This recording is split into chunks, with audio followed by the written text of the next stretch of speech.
দেখো, প্রথম জামাইষষ্ঠীতে সবারই শখ থাকে একটু আধটু সেজেগুজে বরকে বগল দাবায় নিয়ে তারপর যাব বাপের বাড়ি জামাইষষ্ঠী খেতে।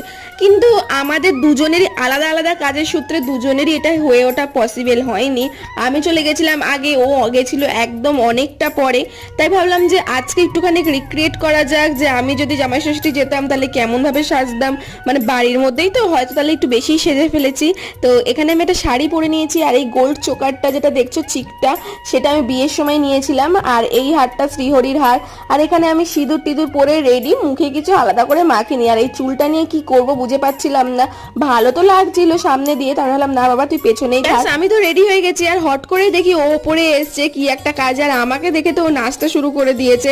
আর আমাকে এরকম সিম্পল সাজে কেমন লাগছে তোমরা প্লিজ জানিও। আমি কিন্তু কোনো রকম মেকআপ কোনো রকম কিছু দিইনি, শুধু শাড়ি আর জুয়েলারিটাই ক্যারি করেছি। যদি ভালো লেগে থাকে তাহলে প্লিজ লাইক করে দিও। আজকের জন্য টাটা, দেখা হচ্ছে অন্য ভিডিওতে।